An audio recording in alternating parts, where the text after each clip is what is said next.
Hello नमस्कार साथियों, मैं विवेक आपका अपने चैनल मनीषोमेट्री में स्वागत करता हूं। जैसा कि आपको पता है कि हमारे 10-10 क्वेश्चन की सीरीज कंटिन्यू चलाई जा रही है। इसमें जितने भी important questions UPSI, SSC GD, बाकी आपके लेखपाल के एग्जाम या फिर जो भी स्टेट लेवल के एग्जाम हैं उन सब के लिए बहुत ही महत्वपूर्ण है। तो आप इनको कॉपी पेन उठाइए और जो हम बता रहे हैं आप इनको लिखिए, पूरा एक्सप्लेन डिटेल एक्सप्लेनेशन करके आप पूरा पढ़िएगा, छोटी छोटी बातों को आप नोट करिएगा। आप देखिएगा कि आपके एग्जाम में यहां से क्वेश्चन कंफर्म आने वाला है। तो चलिए हम आज शुरुआत करते हैं अपनी क्लास की अपने इस मोटिवेशनल कोटेशन से। यूं ही नहीं मिलती मंजिल राही को, एक जुनून सा दिल में जगाना पड़ता है। ऐसे ही नहीं बन जाते आशियाने परिंदों के, भरनी पड़ती है उड़ान बार बार और तिनका तिनका उठाना पड़ता है। साथियों, छोटी सी छोटी चीजों को हमें पढ़ना पड़ेगा। ऐसी कोई भी पॉइंट को आप मिस मत करिए जो आपके एग्जाम में आ जाए और आपको लगे कि मैंने यहां तक तो पढ़ा लेकिन ये चीज मैं और पढ़ लेता तो ये आज मैं कर देता क्वेश्चन। इसीलिए आप कोई भी क्वेश्चन पढ़िए, पूरा डिटेल एक्सप्लेनेशन उसका पढ़िए, जितने भी उससे क्वेश्चंस बनते हैं उस क्वेश्चन से रिलेटेड उनके सारे आप आंसर लिखिए। चलिए आज की हम क्लास शुरू करते हैं और देखते हैं आज का पहला क्वेश्चन क्या है। आप लोग कॉपी पेन उठा लीजिए। जैन धर्म और बौद्ध धर्म भिक्षुक का अस्थायी निवास क्या था? साथियों, क्वेश्चन को कभी भी आप रीड करिएगा, बहुत ध्यान से करिएगा क्वेश्चन, क्योंकि आप अगर समझ जाएंगे तो आप आंसर कर ले जाएंगे अगर आपने पढ़ा होगा तो क्वेश्चन हमारा है जैन धर्म और बौद्ध धर्म भिक्षुक का अस्थायी निवास क्या था? आपके पास ऑप्शन 4 हैं, मकान, विहार, गुफाएं और संघा। तो अगर हम बात करते हैं साथियों पहले संघा के बारे में, तो याद रखिएगा ये आप कि बौद्ध भिक्षुओं का जो एक ग्रुप होता था या बौद्ध भिक्षुओं का बौद्ध धर्म को जो पालन करने वाले लोग होते थे, जो उनका ग्रुप होता था या आप कह सकते हैं उनके गढ़ जो होते थे, उनके समूह को क्या कहा जाता था? संघा कहा जाता था। संघा किसको कहा जाता था? बौद्ध धर्म को फॉलो करने वाले जितने भी गढ़ होते थे या उनके जो ग्रुप के लोग होते थे उनको संघा कहा जाता था। बात आप गुफाओं के बारे में, गुफाएं क्या होती है आपको सबको पता है। बात करें हम बिहार के बारे में, तो याद रखिएगा कि जैन धर्म और बौद्ध धर्म के जो भिक्षुक थे उनका अस्थायी निवास बिहार था। अब हम बात करते हैं साथियों बिहार के बारे में कि बिहार क्या होता है। तो आप याद रखिएगा कि ये चट्टान, जो भी पत्थरें होती हैं, चट्टान और प्लस या फिर आप कह सकते हैं चट्टान या फिर लकड़ी, किससे? लकड़ी से बने हुई जो आप कह सकते हैं गुफाएं या फिर रहने की जगह जो भी हों, तो इस तरीके का वो लोग बना करके रहते थे। अब जैसे अगर मैं कुछ गुफाओं के बारे में इनके बताऊं आपको, इनके कुछ बिहार, तो उसमें मान लीजिए जैसे अजंता की गुफाएं, अजंता की गुफाओं में ये इनके भिक्षुक जो है वो लोग निवास करते थे। औरंगाबाद की हो गई,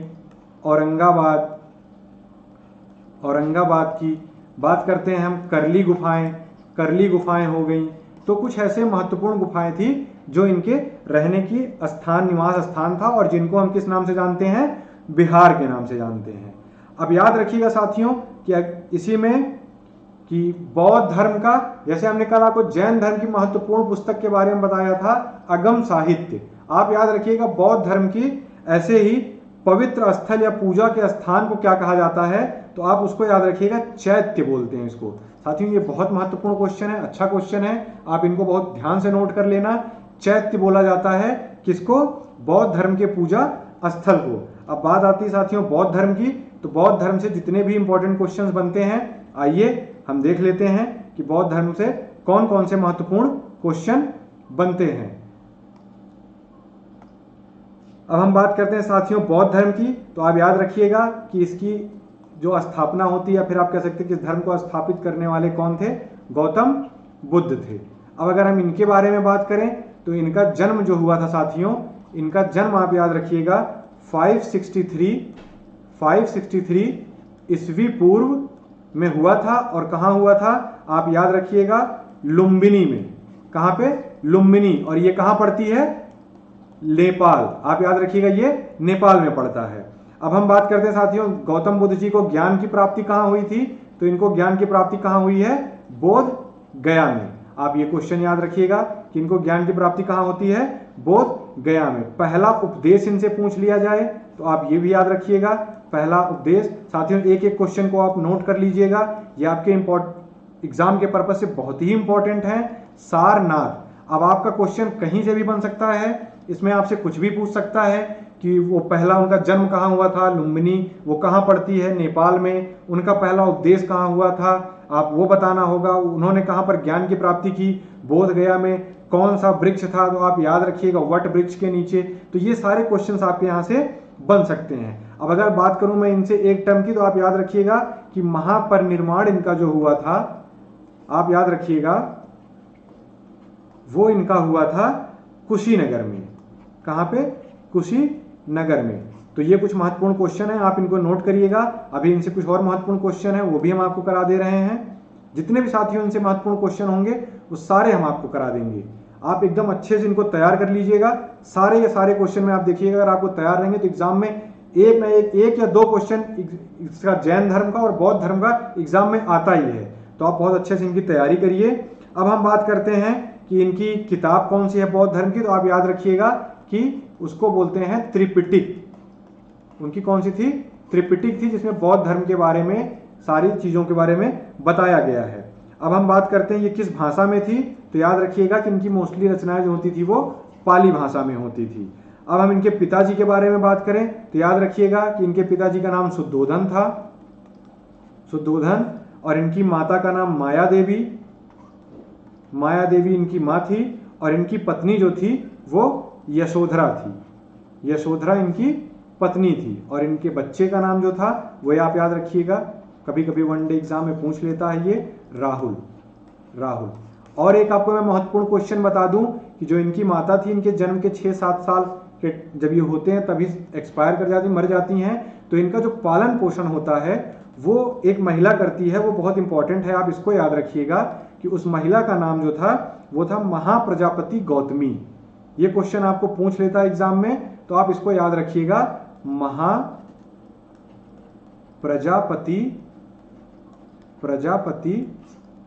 गौतमी। इन्होंने इनको पाला पोसा था, तो आप इस चीज को पालन पोषण महाप्रजापति गौतमी ने किया था। तो ये आप याद रखिएगा। साथियों इनके कुछ और इंपॉर्टेंट क्वेश्चंस हैं, वो भी हम आपको बता दे रहे हैं कि आप याद रखिएगा इनके 4 आर्य सत्य थे, 4 इनके आर्य सत्य थे, 8 इनके अष्टांगिक मार्ग थे, 8 इनके अष्टांगिक मार्ग थे, 8 इनके अष्टांगिक मार्ग थे, आप याद रखिएगा इनको।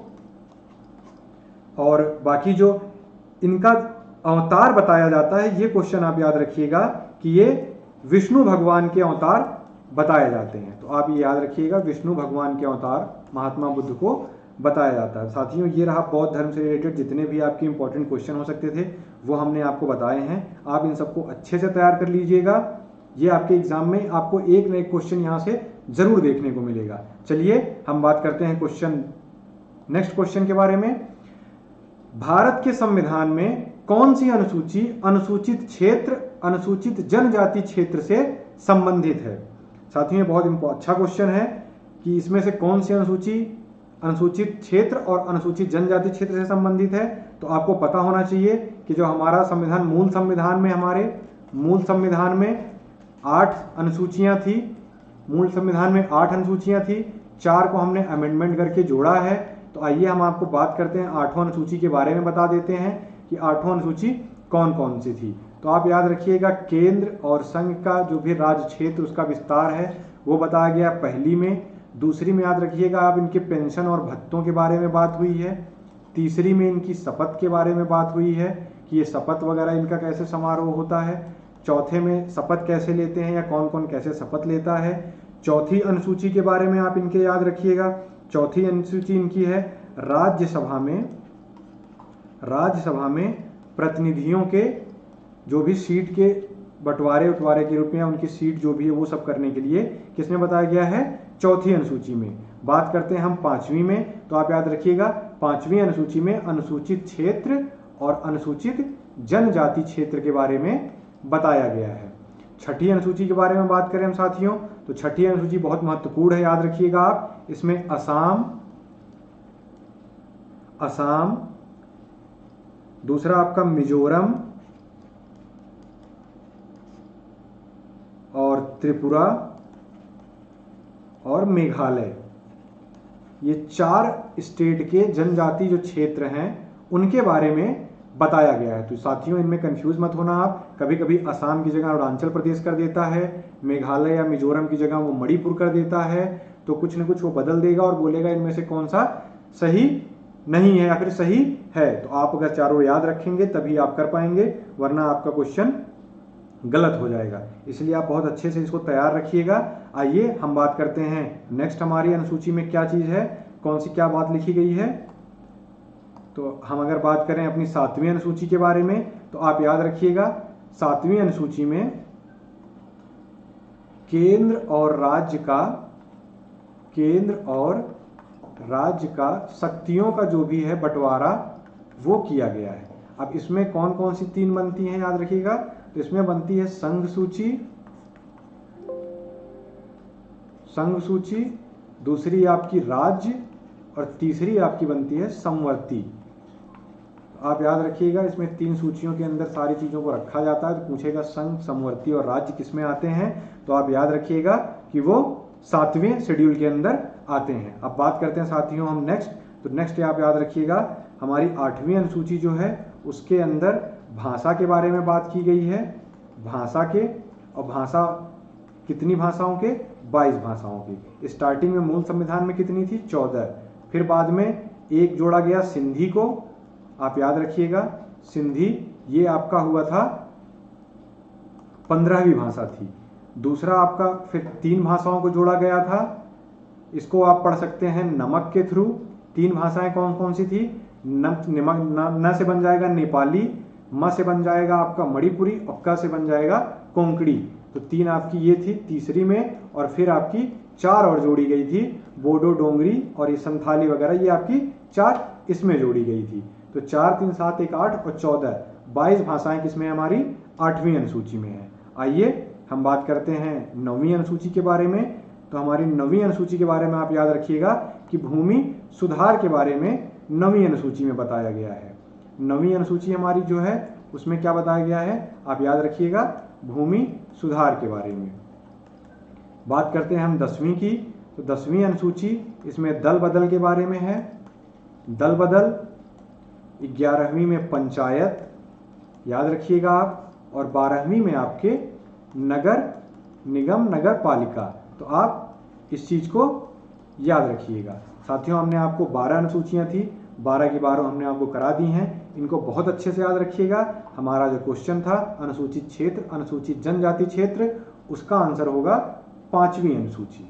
तीसरे में हमने आपको बताया शपथ वगैरह, चौथे में राज्यसभा की सीट वगैरह का, और छठी में असम, मिजोरम, मणिपुर और आपका त्रिपुरा, इनके बारे में बताया गया है। आइए हम चलते हैं आगे अगले क्वेश्चन में, देखते हैं हमारा अगला क्वेश्चन क्या है। किस अनुच्छेद में उपाधियों का अंत किया गया है। साथियों बहुत ही अच्छा क्वेश्चन है ये, आपके एग्जाम पर्पस से जो आपको ऑप्शन दिए गए हैं इन सब में जितने भी हैं ये एग्जाम में पूछे जाते हैं क्वेश्चन। आइए हम देखते हैं कि पहले हम ये जान लेते हैं कि मूल अधिकार हमारे कितने हैं। तो आप याद रखिएगा हमारे मूल अधिकार 6 हैं, 7 थे। संपत्ति के अधिकार को क्या कर दिया गया, हटा दिया गया था। और अब इसको कौन से आर्टिकल में रखा गया है, 300 के क में। अगर आपसे पूछ लिया जाए किस अमेंडमेंट के थ्रू, तो आप ये हमें कमेंट बॉक्स में करके बताइए, क्योंकि क्वेश्चन ये बहुत ही बच्चों वाला है। तो आप इस क्वेश्चन को हमें बताइए कि इसको किस अमेंडमेंट के थ्रू हटाया गया था। आइए बात करते हैं हम अनुच्छेद 17 की। तो अनुच्छेद 17 में अनटचबिलिटी है। अनटचबिलिटी इसको आप बोल सकते हैं अस्पृश्यता का उन्मूलन। अनुच्छेद 19 में आप बोल सकते हैं प्रेस फ्रीडम वगैरह का है। और अनुच्छेद 18 आपका जो है इसमें उपाधियों का अंत है।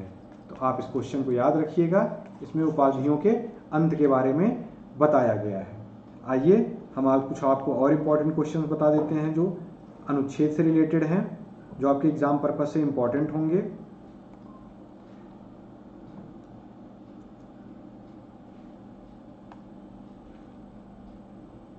जैसा कि आप लोगों को पता है कि अनुच्छेद 21 जो है हमारा, ये हमारा राइट टू लाइफ है।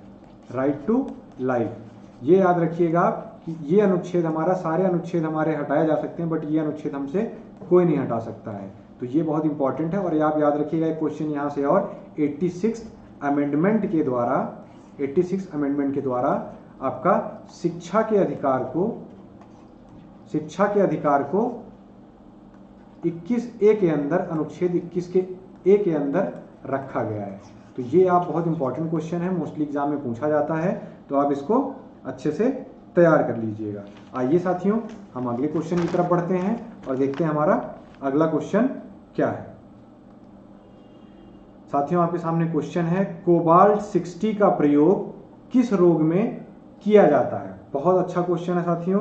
कोबाल्ट 60 का प्रयोग किस रोग में किया जाता है। तो आप लोगों के पास ऑप्शन है एड्स, चेचक, कैंसर और मलेरिया। साथियों आइए आज हम आपको इनके बारे में कुछ बताते हैं। एड्स के बारे में अगर हम बात करें तो सबसे पहले आप ये जानिएगा कि 1 दिसंबर को एड्स दिवस मनाया जाता है। 1 दिसंबर को एड्स दिवस मनाया जाता है। अब हम बात करते हैं एड्स जो है ये फैलता किस वायरस से है, तो याद रखिएगा आप HIV के थ्रू। और ये एक संक्रमण मतलब जो है संक्रमित बीमारी है जो संक्रमणों से फैलती है। और दूसरी चीज इसका आप याद रखिएगा कि इसके लिए कौन सा टेस्ट हम कराते हैं, तो उसको हम बोलते हैं एलिसा टेस्ट। इसको आप याद रखिएगा, ये बहुत इंपॉर्टेंट है, पूछा जाता है एड्स में किस चीज का हम टेस्ट कराते हैं, तो कौन सा टेस्ट कराते हैं, तो याद रखिएगा आप एलिसा टेस्ट। बात करते हैं हम साथियों चेचक के बारे में। तो चेचक ये याद रखिएगा आप, इसको स्मॉल पॉक्स के भी नाम से जाना जाता है, स्मॉल पॉक्स। और याद रखिएगा कि ये अब पूरे विश्व से खत्म हो चुकी है। चेचक स्मॉल पॉक्स जो है ये विश्व से खत्म हो चुकी है। साथियों एक बात और याद रखिएगा आप कि स्मॉल पॉक्स और चिकन पॉक्स में अंतर होता है। चिकन पॉक्स में अंतर होता है, याद रखिएगा। ये चेचक होता है और इसको हम मिनी माता बोलते हैं, ठीक है। तो ये अभी है और ये जो है खत्म हो चुका है। एक सेकंड साथियों,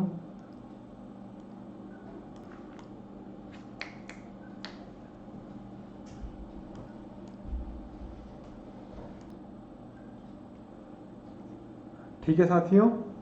तो हम बात कर रहे थे चेचक के बारे में। तो ये जो है विश्व से खत्म हो चुका है, तो आप इस बात को याद रखिएगा। अब याद रखिएगा एक क्वेश्चन आप चेचक से और इम्पोर्टेंट कि चेचक के टीके की खोज जो है वो किसने की थी, ये एग्जाम में पूछ लिया जाता है। तो आप याद रखिएगा एडवर्ड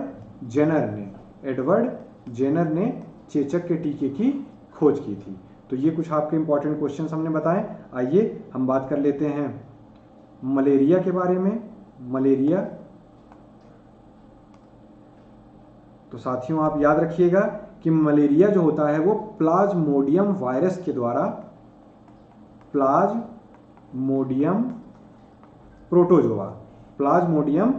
प्रोटोजोआ के द्वारा ये फैलता है। आप इस चीज को याद रखिएगा। और इससे जो प्रभावित अंग आपका होता है, ये बहुत इंपॉर्टेंट क्वेश्चन है साथियों, कि प्रभावित अंग आपका इससे जो होता है वो याद रखिएगा आरबीसी और प्लीहा। ये चीज आप याद रखिएगा, आरबीसी और प्लीहा जो है इससे प्रभावित अंग होते हैं। बात करते हैं हम कि मलेरिया दिवस कब मनाया जाता है, तो इसके बारे में आपको बता दूं तो ये 25 अप्रैल को मनाया जाता है। और इसका उन्मूलन का जो टारगेट रखा गया है याद रखिएगा वो 2030 तक मलेरिया उन्मूलन का टारगेट रखा गया। हमने आपको क्वेश्चन बताया कि एड्स, एलिसा टेस्ट इसके लिए इंपॉर्टेंट है, याद रखिएगा। चेचक ये खत्म हो चुका है पूरे विश्व से, इसका टीका एडवर्ड जेनर ने किया। और कैंसर के बारे में मैं आपको बता दूं तो आप याद रखिएगा कि कोबाल्ट 60 जो आपका है इसका प्रयोग होता है कैंसर के इलाज में। तो आप इस क्वेश्चन को बहुत ध्यान से याद रखिएगा। अगर मैं यहीं से बात करूं कैंसर के बारे में तो आप याद रखिएगा 4 फरवरी को कैंसर दिवस मनाया जाता है। 4 फरवरी को कैंसर दिवस मनाया जाता है। और बात करें इसकी थीम की तो इसकी थीम आप याद रखिएगा, मैं हूं और मैं रहूंगा। मैं हूं और मैं रहूंगा, ये क्या है इसकी थीम है। तो साथियों मैं हूं मैं रहूंगा इसकी थीम है। आप एक चीज और याद रखिएगा कि इसका जो इलाज किया जाता है कैंसर का इलाज ये कीमोथेरेपी और रेडियोथेरेपी के द्वारा इसका इलाज किया जाता है। तो आप याद रखिएगा, इसी की वजह से कैंसर पेशेंट जो होते हैं उनके बाल वगैरह उड़ गए होते हैं। तो आपको मैंने बताया एड्स, चेचक के बारे में, कैंसर के बारे में और मलेरिया। मलेरिया के बारे में प्रभावित अंग आपका आरबीसी और प्लीहा है। 25 अप्रैल को मनाया जाता है और 2030 तक इसका उन्मूलन है। एड्स के बारे में मैंने आपको बताया 1 दिसंबर, और इसका जो टेस्ट होता है वो एलिसा टेस्ट होता है। HIV वायरस की वजह से ये होता है। बात करते हैं चेचक की, तो चेचक जो है ये आपका खत्म हो चुका है पूरे विश्व से, और इसकी चेचक की खोज की मतलब टीके की खोज किसने की थी? एडवर्ड जेनर ने इसके टीके की खोज की थी। तो आप ये चीज याद रखिएगा, ये आपके एग्जाम पर्पज से बहुत ही इंपॉर्टेंट है। आइए अगले क्वेश्चन की तरफ चलते हैं। आज का अगला क्वेश्चन हमारा है आपदा प्रबंधन से संबंधित है। साथियों ये बहुत इंपॉर्टेंट क्वेश्चन है। एक क्वेश्चन आपको इस टाइप के एग्जाम में देखने को मिल जाएंगे, कोई भी एग्जाम हो, कि वो किससे संबंधित है। तो आपके पास ऑप्शन है Kyoto protocol, Nagoya protocol, Montreal protocol और सेंडाई फ्रेमवर्क। साथियों ये चारों आपके लिए बहुत इंपॉर्टेंट है। हमने पूछा है आपसे आपदा प्रबंधन का, तो आप याद रखिएगा क्योटो प्रोटोकॉल ये आपका ग्रीन हाउस गैस से संबंधित है। किससे? ग्रीन हाउस से, ग्रीन हाउस गैस।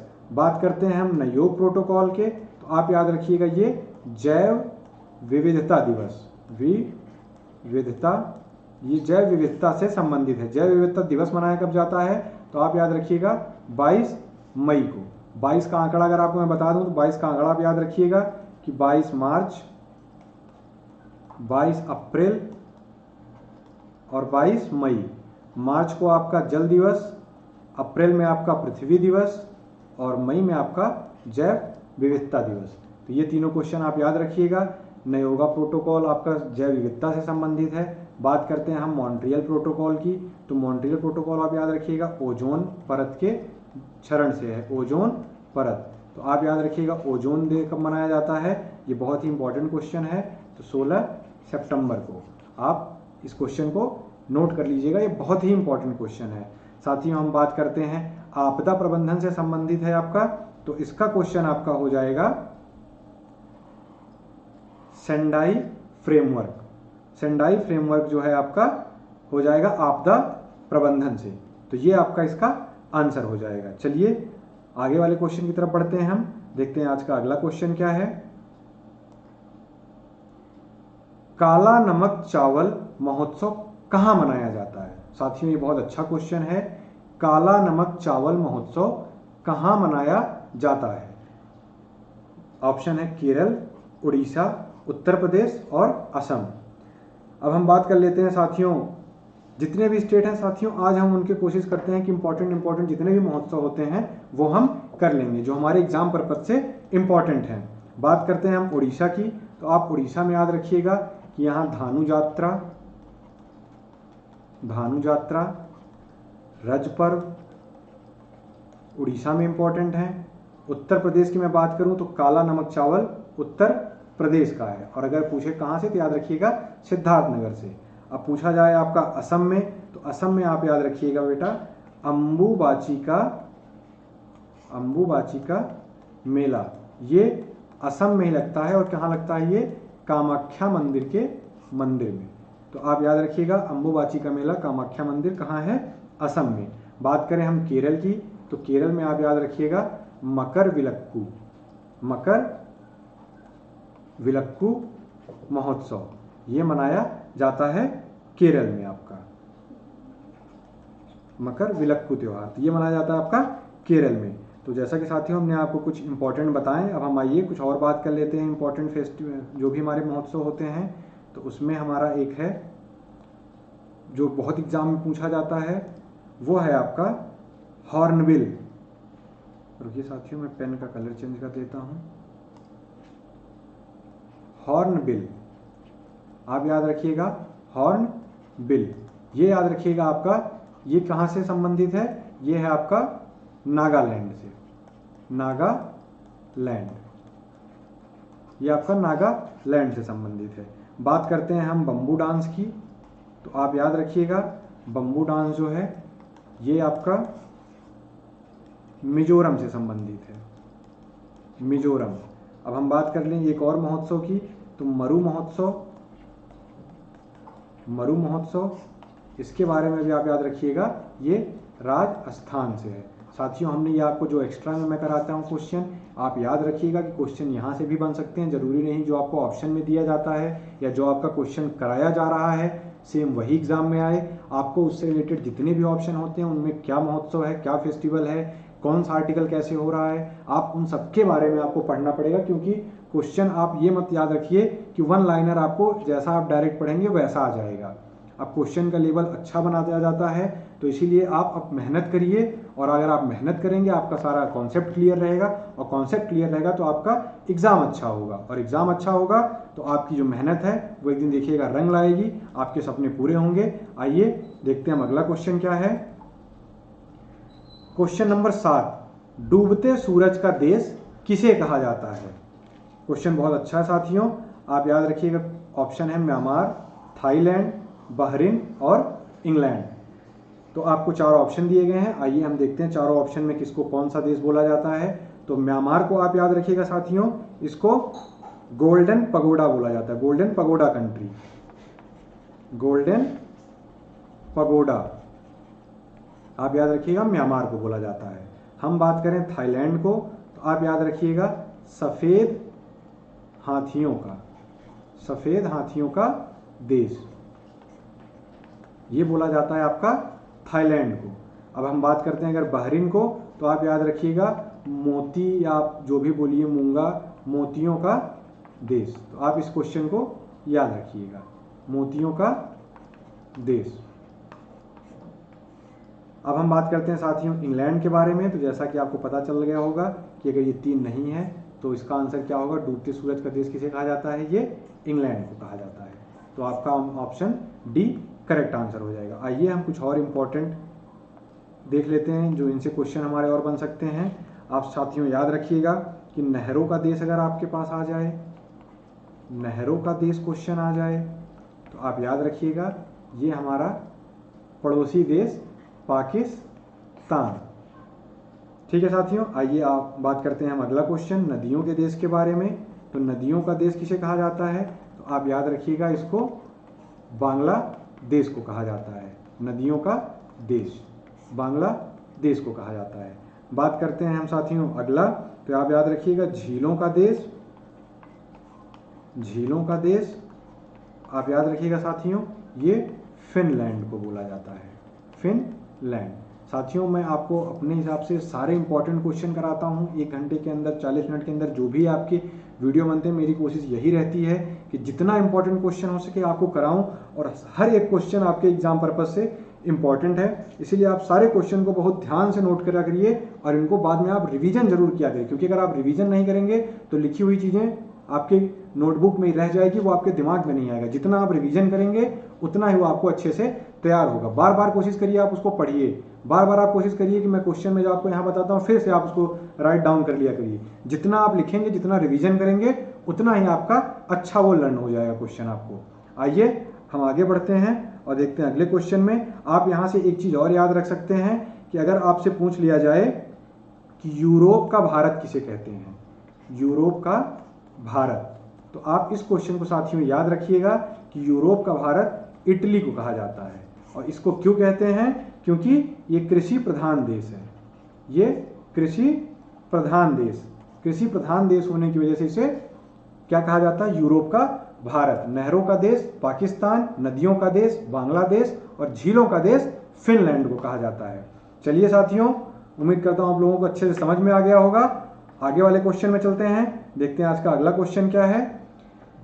चैत्याभूमि किसकी समाधि स्थल को कहते हैं? साथियों ये बहुत ही इंपॉर्टेंट क्वेश्चन है। समाधि स्थल, आपको जितने भी हमारे प्रमुख व्यक्ति हुए हैं उनकी, जहाँ भी उनको दफनाया गया है, उनकी जगह के बारे में हमको पता होना चाहिए। ये हमारे एग्जाम में भी पूछे जाते हैं। तो आज आपके सामने 4 ऑप्शन दिए गए हैं। चैत्याभूमि किसकी समाधि स्थल है? लाल बहादुर शास्त्री, BR अम्बेडकर, जवाहरलाल नेहरू और इंदिरा गांधी। तो आइए हम एक एक करके देखते हैं। लाल बहादुर शास्त्री, इनकी जो समाधि स्थल है उनको कहा जाता है विजय घाट। आप याद रखिएगा लाल बहादुर शास्त्री की समाधि स्थल को क्या कहा जाता है? विजय घाट। आप याद रखिएगा कि लाल बहादुर शास्त्री के बारे में कि ये हमारे दूसरे प्रधानमंत्री भी थे, दूसरे प्रधानमंत्री थे। अब बात करते हैं हम बी आर अम्बेडकर की। तो याद रखिएगा बी आर अम्बेडकर के समाधि स्थल को क्या कहा जाता है? चेत्रा भूमि। बी आर अम्बेडकर की समाधि स्थल को क्या कहा जाता है? चेत्रा भूमि। अब हम अगर बात करते हैं जवाहरलाल नेहरू के समाधि स्थल के, तो जवाहरलाल नेहरू का जो समाधि स्थल है साथियों, वो याद रखिएगा, उसको कहा जाता है शांति वन। शांति वन ये कहा जाता है जवाहरलाल नेहरू की समाधि स्थल को। बात कर लें हम इंदिरा गांधी की, तो आपको मैं बता दूं कि इंदिरा गांधी की समाधि स्थल को शक्ति स्थल कहा जाता है। शक्ति स्थल। आप याद रखिएगा Lal Bahadur Shastri Vijay Ghat, B R Ambedkar Shanti Van, B R Ambedkar Chaitya Bhumi, Jawaharlal Nehru आपका शांति वन और इंदिरा गांधी शक्ति स्थल से। हम बात कर लेते हैं साथियों एक दो और इम्पोर्टेंट एकता स्थल। आप याद रखिएगा एकता स्थल के बारे में, ये आपका ज्ञानी जैल सिंह। और आप याद रखिएगा, एक सेकंड मैं आपको बता रहा हूँ कलर चेंज करके। हाँ तो साथियों हम बात करते हैं एक आपका और एक एकता स्थल के बारे में, तो आप याद रखिएगा राजघाट। एक सेकंड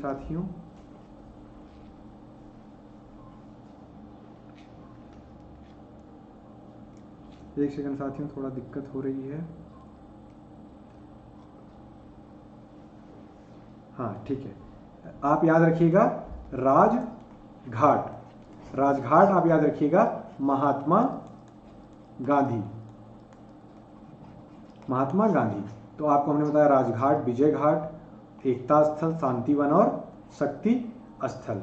आप याद रखिएगा चेत्रा भूमि किसकी थी? बी आर अम्बेडकर की। आइए हम अगले क्वेश्चन की तरफ बढ़ते हैं। आज का अगला क्वेश्चन क्या है? वर्मी कल्चर का संबंध किससे है?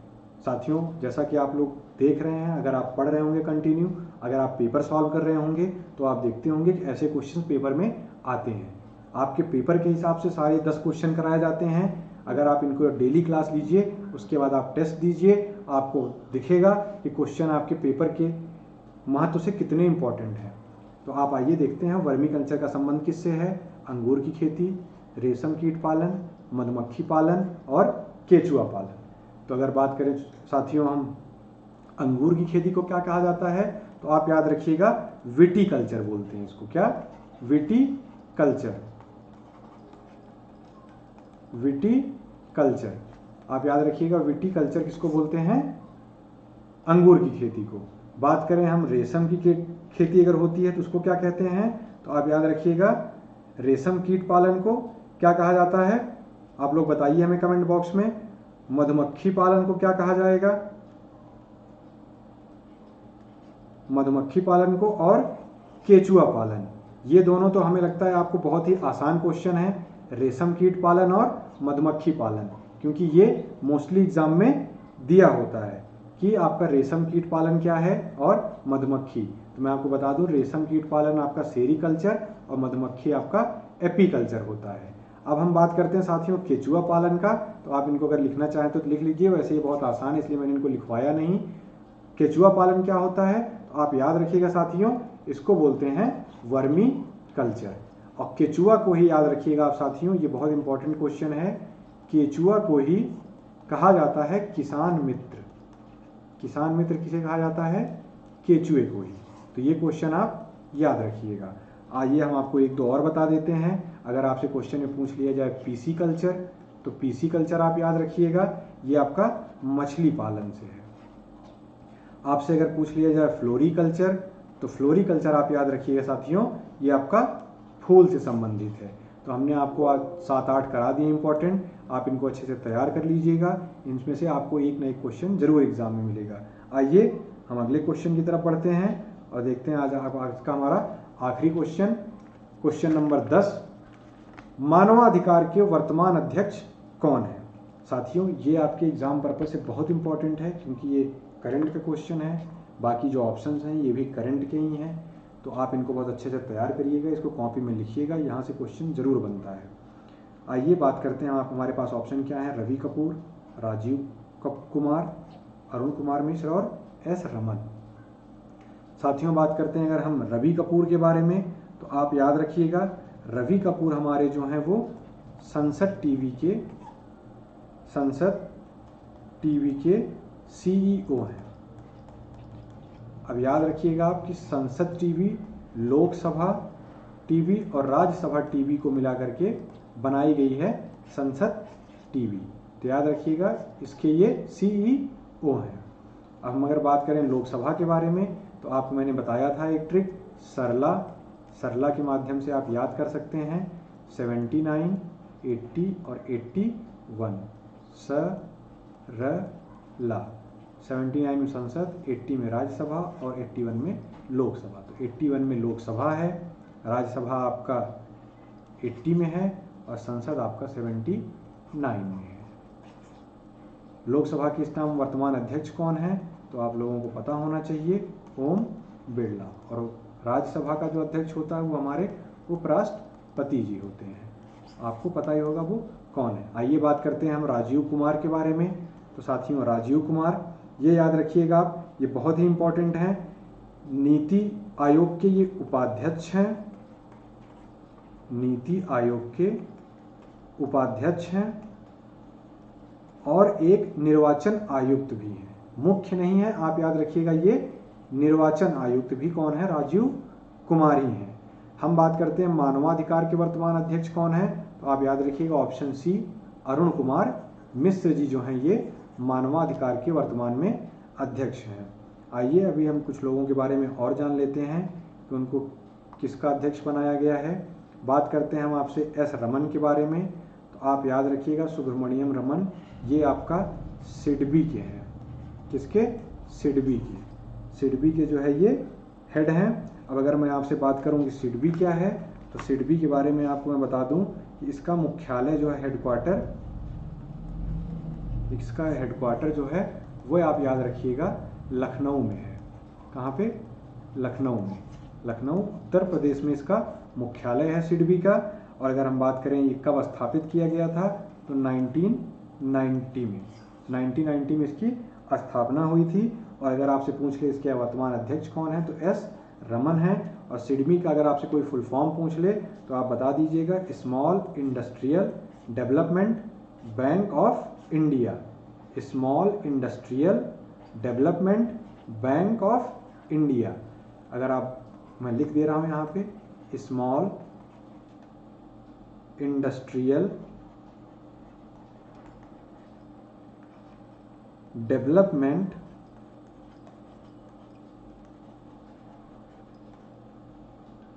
Bank of India. तो आप याद रखिएगा सिडबी का मुख्यालय लखनऊ में है, इसकी स्थापना 1990 में हुई थी और इसके वर्तमान अध्यक्ष एस रमन है। बात करें हम अरुण कुमार जी की, तो याद रखिएगा आप ये मानवाधिकार के वर्तमान अध्यक्ष हैं। रवि कपूर के बारे में हमने आपको बताया, ये संसद टीवी के CEO हैं। और राजीव कुमार जो हैं ये आपके नीति आयोग के उपाध्यक्ष हैं। और दूसरे आपके ये कौन है, निर्वाचन आयुक्त। अच्छा, अगर ये निर्वाचन आयुक्त ये हैं तो आप याद रखिएगा मुख्य निर्वाचन आयुक्त कौन हो जाएगा, तो वो कौन है भी आपके, सुशील चंद्रा जो हैं आपके मुख्य निर्वाचन आयुक्त हैं। तो ये रहे साथियों आपके 10 महत्वपूर्ण क्वेश्चन आज के जो हमने आपको कराए हैं। अब आप इनमें कमेंट करके बताइएगा कि आपको क्वेश्चन कैसे लगे। हम आपके लिए डेली यही सीरीज चला रहे हैं, 10 इंपॉर्टेंट क्वेश्चन जो आपके एग्जाम पर्पज से बहुत ही महत्वपूर्ण हैं। आप इसको डेली देखिए, आपको अगर पसंद आए तो चैनल को लाइक करिएगा, सब्सक्राइब करिएगा और अपने दोस्तों के साथ शेयर करिएगा। आप पे डेली की क्लास यहाँ पर अब चलेगी आपकी यूट्यूब पे भी और मनीषोमेट्री चैनल पे भी। तो आप आइए और जितने ज़्यादा दोस्त आपके हो सकते हैं आप सबके साथ आइए, वीडियो को देखिए और हमें लाइक कमेंट करके बताइए कि कैसा आपको कंटेंट लग रहा है। अगर आपको कुछ और कंटेंट में अपडेट कराना है तो आप वो भी बताइए। चलिए फिर हम मिलते हैं अगली क्लास में, तब तक के लिए नमस्कार, सत श्री अकाल, जय हिंद, भारत माता की जय।